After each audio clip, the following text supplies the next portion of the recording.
The Evil Within is celebrating its 10th anniversary on October 14th, 2024.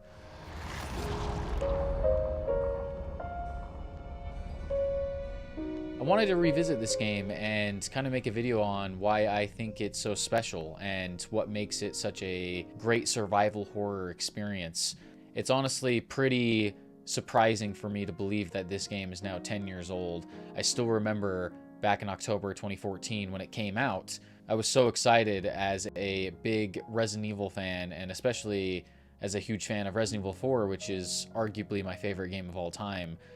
I couldn't wait for this new survival horror experience coming directly from Shinji Mikami, who directed Resident Evil 4 and is commonly known as the father of survival horror. The game began development in the later part of 2010 when Tango Gameworks was founded with Shinji Mikami, who previously worked at Capcom and also worked at Platinum Games for a while. But going back to The Evil Within, it was announced in April 2013. It was internally known as Project Zwei, which means two, and this is believed to be a reference to STEM and the idea that you go back and forth between multiple realities, or two realities specifically with STEM. But I remember when this game was announced, and it was announced with these brutal, dark, mysterious video teasers that were very gory. They actually reminded me a lot of the video that you see in The Ring. It's like a series of disturbing little flashes of various things. I remember when these teasers came out, I was very intrigued. I was interested in what this project could be. We had some interviews and quotes from Tango and Shinji Mikami. I remember back in the day, I would read coverage from like IGN and some of these other video game related websites. And, Shinji Mikami and Tango talked about how there was kind of this void of true survival horror experiences, especially because Resident Evil, which Mikami had previously worked on, was going in such a different direction with the series. A lot of hardcore fans of Resident Evil were pretty disappointed by the last few years. We had just come off of Resident Evil 6, which released in 2012, which was very action heavy. It was more like an action movie than it was a survival horror experience. And while Resident Evil 6 obviously has its defenders, for the most part, it's not looked back on as fondly amongst Resident Evil fans, and I think this included Mikami himself. He believed that there had been kind of a departure from this true survival horror experience that he largely ushered in back in the late 90s. And so, that's where The Evil Within comes in. Over the next year into 2014, we got various teasers and trailers at game shows and whatnot, leading up to its official release date of October 14th, 2014. And I followed this game pretty much every step of the way, and I was very excited. It really looked and felt like it was going to be the successor to Resident Evil 4 that I had always wanted, and that many survival horror fans were looking forward to. The trailers for this game gave off the perfect atmosphere, exactly what I would want from a game like this. I'm a huge fan of the dark gothic sort of look. You got some of the kind of Castlevania looking environments with these like villages. But I remember when the game came out, I picked it up on release day and pretty quickly fell in love with this game. And it did scare me. It actually genuinely has terrifying moments.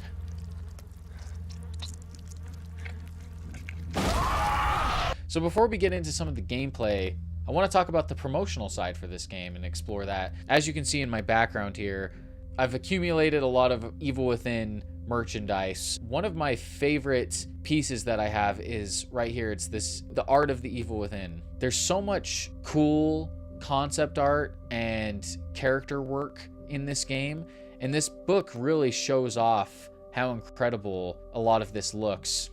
And toward the back of the book, we have some of the promotional material that was used, including what would become the box art, thumbnails, or posters are for the game. To me, the box art is actually super iconic, and it came with this cool lenticular slipcover, which you don't see too often.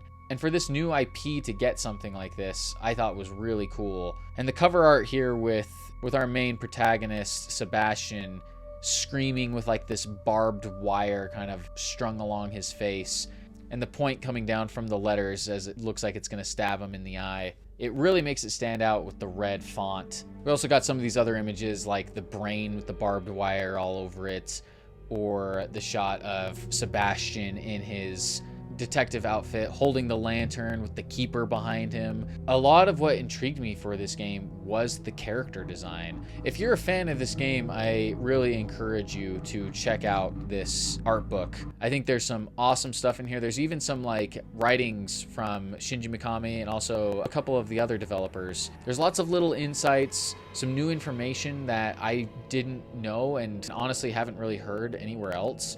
They also had this special edition here that I'm pointing at. This was only released in other countries. This is actually the PEGI 18 version, not even ESRB. I don't think we got anything like that in North America. I ordered that on eBay after the launch because I thought it was super cool. It kind of has another lenticular card in it of the brain with the barbed wire on it. And it has kind of this cool packaging. It also comes with Sebastian's journal. Just kind of some cool stuff and merch for this game, which is something I get really excited about because once again, this series just doesn't have a lot of that. And so to have these ones, I think is just really exciting. But there's also this steelbook I have here, which is one of my favorite steelbooks I own. The design of it being the keeper's safe head is really clever. I love that it's kind of embossed here with the dial. And then, of course, when you open it up, there's this terrifying image of Lara herself. And this also came with the soundtrack as well. It also has the Japanese title for the game, which is Psycho Break. It's very similar to Resident Evil being known as Biohazard in Japan. I also have this amiibo. I used a little figure. They had these mystery packs for Bethesda games back in the day, and one of them was the Keeper. I ordered the Keeper one, got that, and then I was like, you know what? He's like the perfect size for amiibo. And I went down a rabbit hole one day and was like, I'm gonna make my own amiibo. And so I decided to make the Keeper here. It was a fun little side project. There's also this image they use for promotional material that to me harkens back to Resident Evil 4 so much. It's of Sebastian wielding a gun, entering this village area, pointing it at, you know, the haunted. And to me, this looks just like the village scene from Resident Evil 4. So this is arguably my favorite type of gameplay, which is third-person over-the-shoulder action, obviously set in the survival horror genre. I don't know why, but it's a very comforting genre to me. I find it very cozy, which I know is kind of ironic, and most people would think that's ridiculous considering it's full of terrifying creatures and horrific moments. But there's something oddly cozy about these types of games for me. I think it's maybe a combination of the ambiance and atmosphere along with the mystery of the narrative.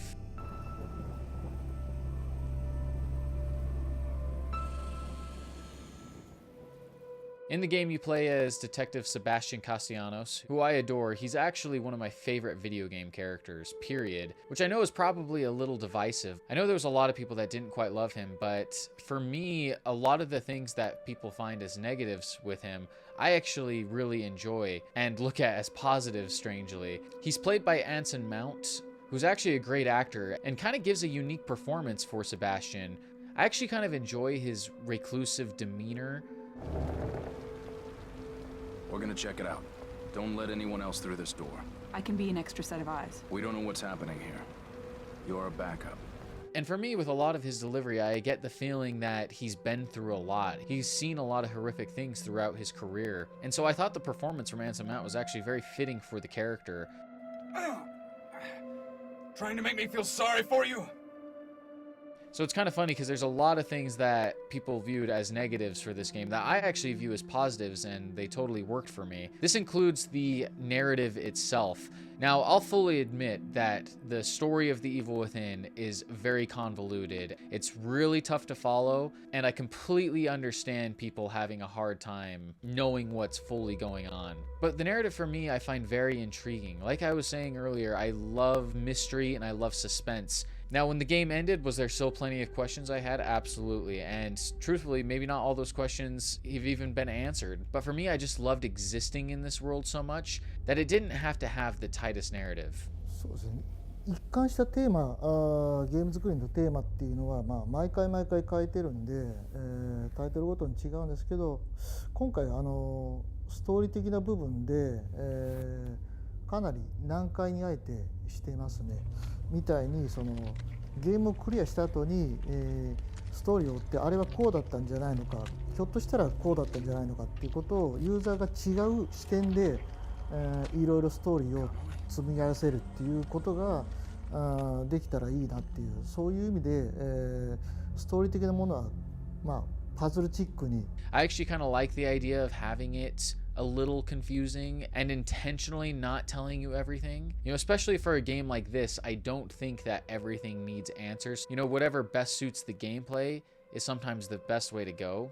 That being said, I still enjoy this story. I like the idea of STEM. I think it's a really cool, creative choice. I like the idea of these characters going into this alternate reality within someone's mind. It allows for this game to have such unique settings for each chapter. You have some chapters where you're wandering down very claustrophobic hallways and buildings.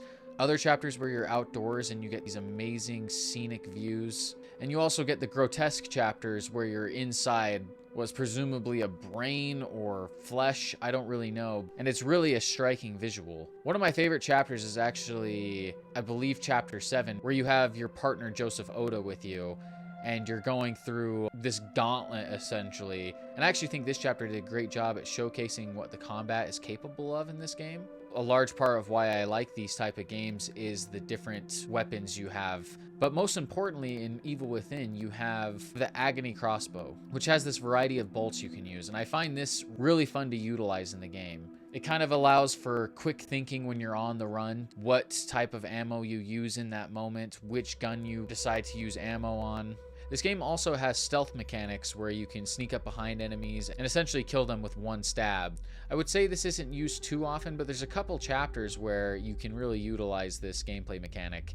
And for me, it's pretty satisfying to be able to save your ammunition, as that's such an important part of these types of games. You also have the burning mechanic, which didn't actually come back for the sequel, but you can burn enemies with matches to make sure they're fully dead. And this is one of those mechanics that I actually think is really interesting, and I kind of wish more games did something like this, because it's a classic thing in the survival horror genre. You see like a dead body or an enemy on the ground, and the game is obviously trying to make you think they're dead, and then they pop up and grab you or whatever. And what I liked about this mechanic is you're able to burn the bodies, and you know for sure, beyond a shadow of a doubt, that they are gone now. They are dead. I'm also a big achievement hunter for games I really love. And I just want to shout out, there was a really cool achievement that Xbox did back in the day, where on Halloween in 2014, they had a community achievement where if everyone got, I think it was 1 million headshots or something like that, or maybe it was 1 million kills, you would get this cool community Halloween achievement for the Evil Within. It's something I wish Xbox would do more of. I wish they would bring that stuff back. I thought that was kind of a cool one.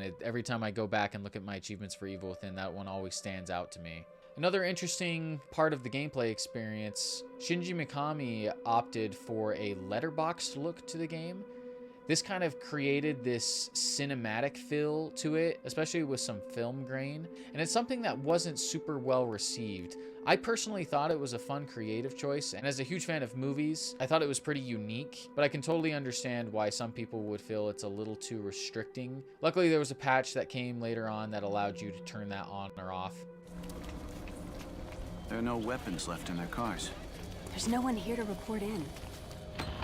So let's talk about the characters and enemy types a little bit now. Like I said earlier, you play as Sebastian Castellanos, who is a detective with sort of a dark past and carries a lot of baggage. His partner is Joseph Oda, who's sort of his reliable sidekick, who's always there for him, always got his back. You also have Julie Kidman, who you later learn has some sort of ulterior motives. But one of the best things about this game is the enemies and bosses. As far as the standard enemy goes, you have the Haunted, who operate like any sort of standard survival horror enemy. They're essentially zombies for all intents and purposes. But boss-wise, you have characters like Lara, who I think is one of the scariest boss fights in any game I've ever played. She chases you around like a spider and you have to light her on fire. This is one of those chapters where every time I get to it in the future, I always try to have a rocket launcher, which I think you can only do through New Game Plus. But when I do it, I take advantage of it because I hate that boss fight. She scares the crap out of me, even after multiple playthroughs. And then you have who I would argue is probably the face of the franchise, enemy-wise, which is the Keeper, who has this safe on his head, dressed like a butcher. You have many, many other grotesque enemy types. And you have the main villain of the game, who is Ruvik.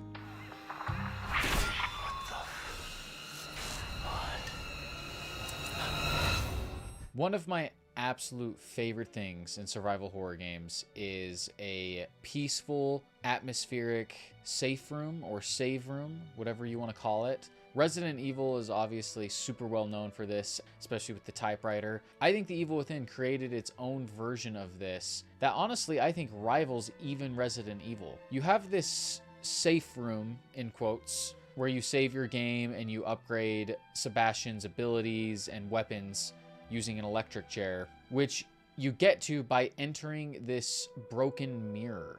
But the thing that stands out the most is you get Claire de Lune playing softly in the background as you approach the broken mirror.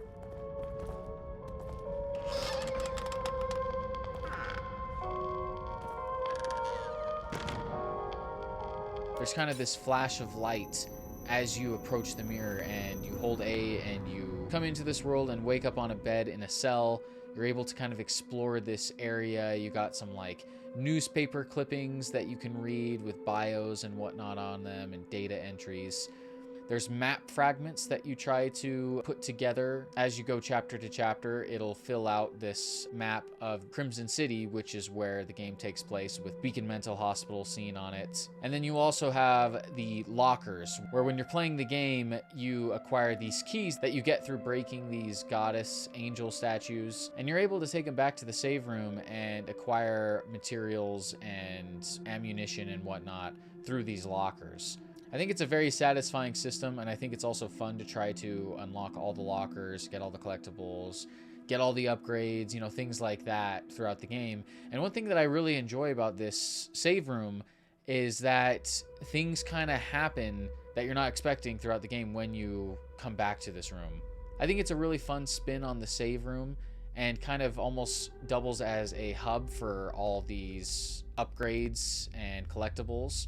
I'm just a sucker for this sort of thing, and Evil Within 2 I think only gets better with this. But to me, it's just such a cozy feeling of exploring this world, going from chapter to chapter, and having those moments of serenity when you hear Claire de Lune playing in the distance and you know you're safe for a minute and you're gonna have a moment to breathe and go in and kind of compose yourself, get the upgrades you need, get the necessary items, and prepare yourself for the plunge back into the horror that awaits. It's a great juxtaposition for the world that you're heading out into.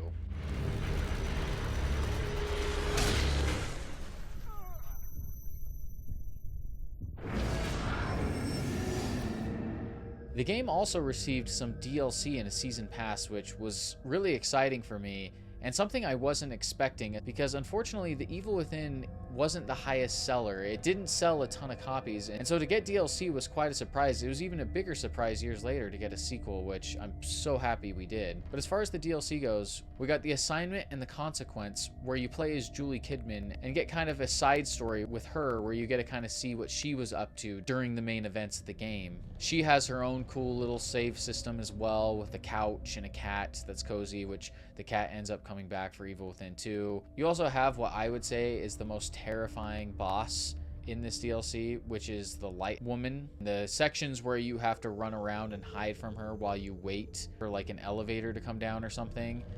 I dreaded those sections. You know, her voice creepily saying like Leslie and stuff, like, oh my gosh. I couldn't handle it. I used to have my brother come in and watch me play it because I'd get way too anxious.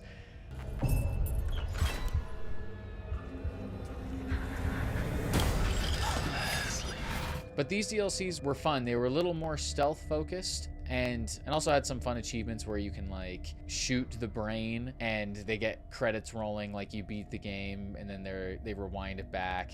Kind of poke fun at the idea of like, oh yeah, what if you just shot the brain, it would all be over, but we can't do that, that would be silly. So I like kind of meta achievements and whatnot like that. But we also got the Executioner DLC, where you get to play as the Keeper, and this is one of those DLCs that I actually think is super underrated. This DLC is completely played in the first person perspective, which is something that we see in the future with Evil Within as well. The second game got a patch which allows you to play the entire thing in the first person perspective, and the first game ended up getting a patch as well that allowed you to play the entire thing in first person, although I think that mode is exclusive to the PC Game Pass version of The Evil Within, which is really interesting. But this first person perspective is something that we see Tango really lean into in the future, because they also do it with Ghostwire Tokyo. Now, personally, I'm a third person purist when it comes to survival horror games like this. I don't mind the first person, especially in games like RE7 or RE8, where the game is made with that perspective in mind. But for a game that's made for third person and with a first person added later, I don't think it completely works all the time. It can feel a little clunky once in a while, but it's an awesome addition nonetheless to be able to have that option, especially for replays. But this DLC, I think, is really fun. You have a whole assortment of weapons and tools that the Keeper can use that are exclusive to him. You know, you got to use a machete, a chainsaw, some like barbed wire traps. It's really a unique gameplay experience to play as him, and you feel really powerful. And it just completely offers something totally different outside the main campaign experience of The Evil Within that I think is refreshing and fun. It's not too long. It's pretty short. In fact, I think it's only around a couple hours. But I highly recommend jumping into it. I think you might have some fun. And some of the torments that you play in it, which are these gauntlet challenges essentially of waves of enemies, the last one is insanely difficult. I still to this day haven't beat it. I've been wanting to because there's an achievement for it. But man, is it hard. And you have to fight Sebastian and Joseph at the end of it, which I think is super clever. It kind of turns the tables on you, where now you have to see what it was like essentially for the Keeper to have to fight them. You know, they're running around, they're shooting your traps when you place them, which is what you would do as the player in the main game. So it's kind of a fun perspective shift.